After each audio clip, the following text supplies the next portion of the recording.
Very good morning, children. And as you know, we have already started chapter Nationalism in India. In this chapter, we have covered the First World War, Khilafat and non-cooperation in the first part. We have done different strands within the movement.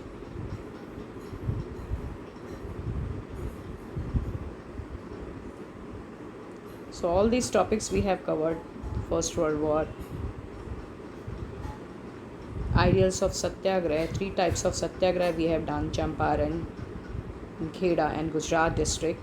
Then we have done the ROWLATT Act, then ROWLATT Satyagraha, Jallianwala Bagh massacre, non-cooperation movement, the book written by Mahatma Gandhi, Hind Swaraj. Then we have seen the different strands within this movement, how movement affects the towns, how it slow down in the towns, rebellion in the countryside, Swaraj in the plantations we have seen.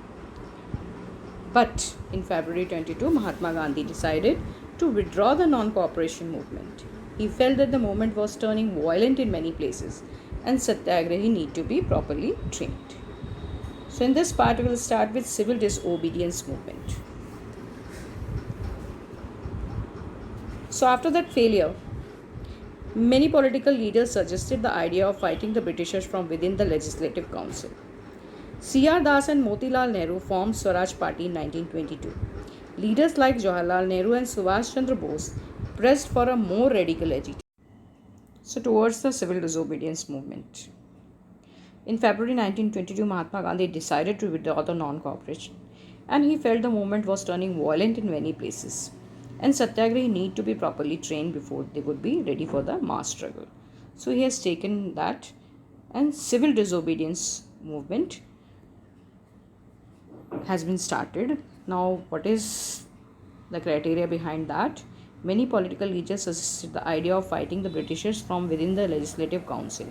C.R. Das and Motilal Nehru formed Swaraj Party in 1922. Leaders like Jawaharlal Nehru and Subhash Chandra Bose pressed for a more radical agitation. Reasons for civil disobedience movement.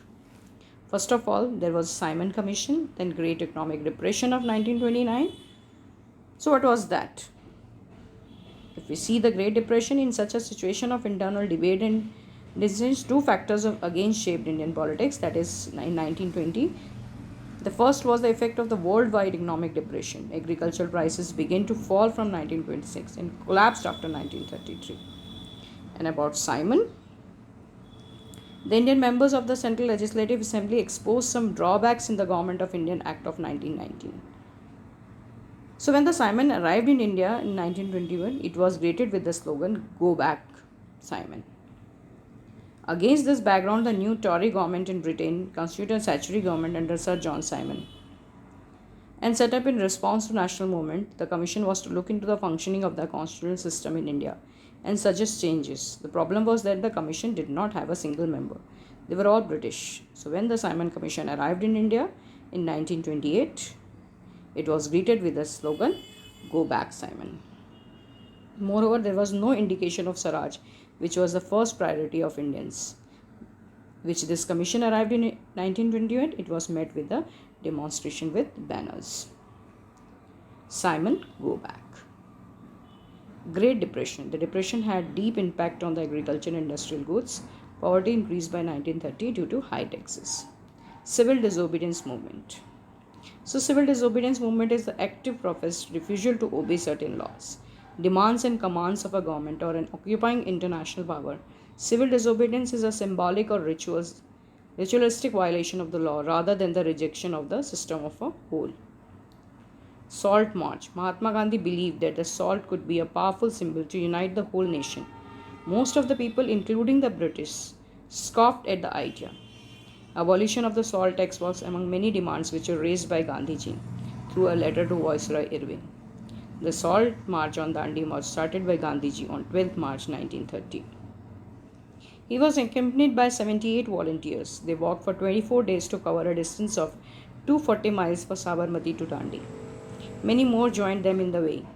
On 6th April 1930, Gandhiji ceremonially violated the law by taking a feastful of salt.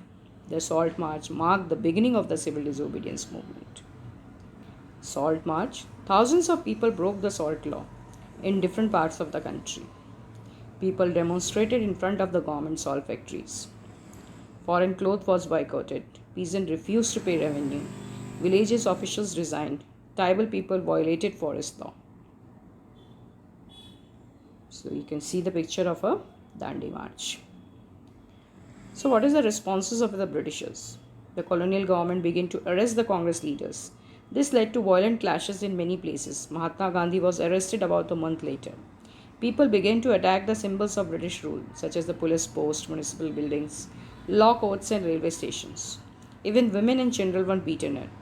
About 100,000 people were arrested. So this is the result of the civil disobedience movement. Now, what happened in Round Table Conference? When things began to take a violent turn, Mahatma Gandhi called off the movement again. He signed a pact with the Irwin on 5th March 1931. This was called the Gandhi-Irwin Pact. As per the pact, Gandhiji agreed to participate in the Round Table Conference in London. In lieu of that, the government agreed to release the political prisoners. Gandhiji went to London in December 1931.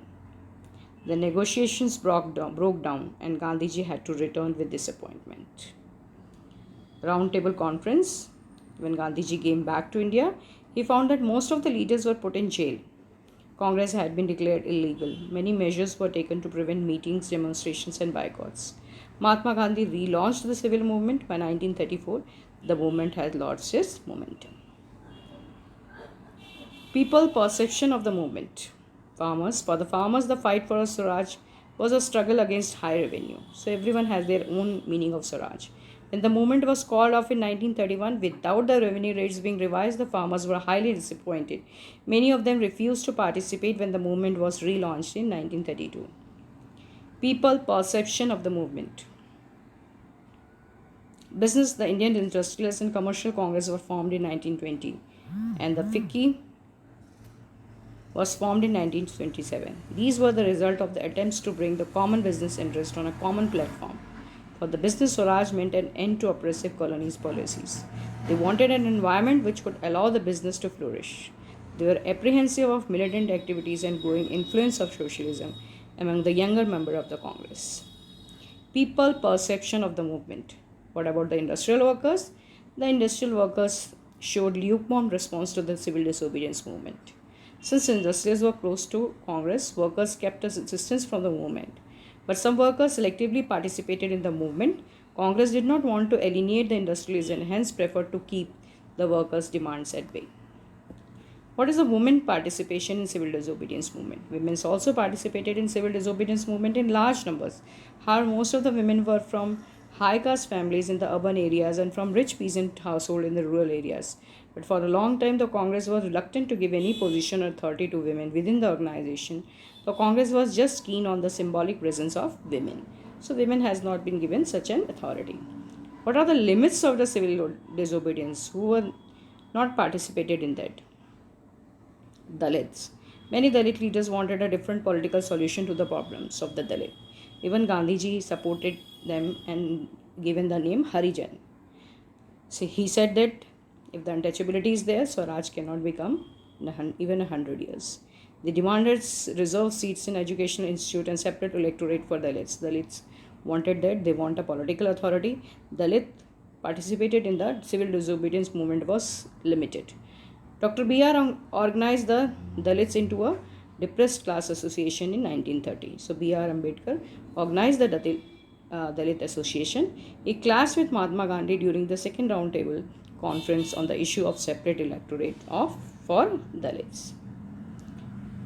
And the Pune Pact was signed, and ultimately Gandhiji has gone for the hunger strike. After that, the Pune Pact was signed, and Dr. B.R. Ambedkar has respected the views of the Gandhiji and he accepted the seats in the councils. The limits of civil disobedience movement. Participation of Muslim after the decline of non-cooperation Khilafat movement, a large section of Muslims became alienated from the Congress.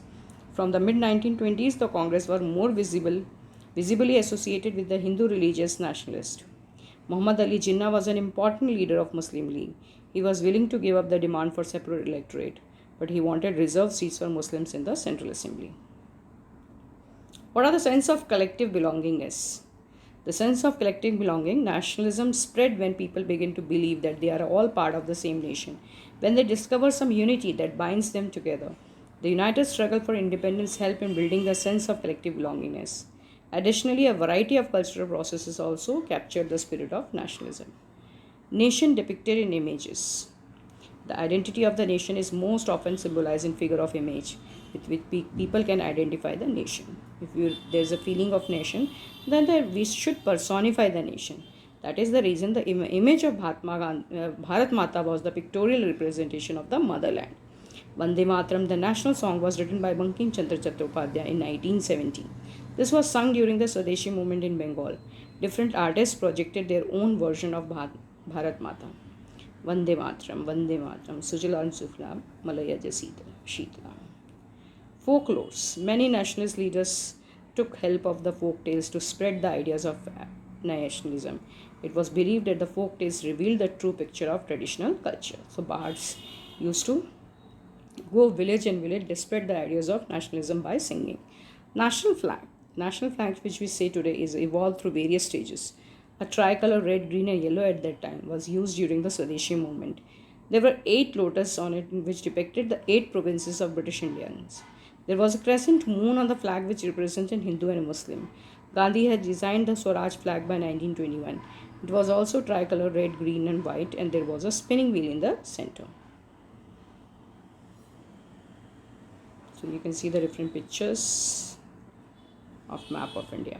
The reinterpretation of history. Many Indians felt that the British had given a different interpretation of the Indian history.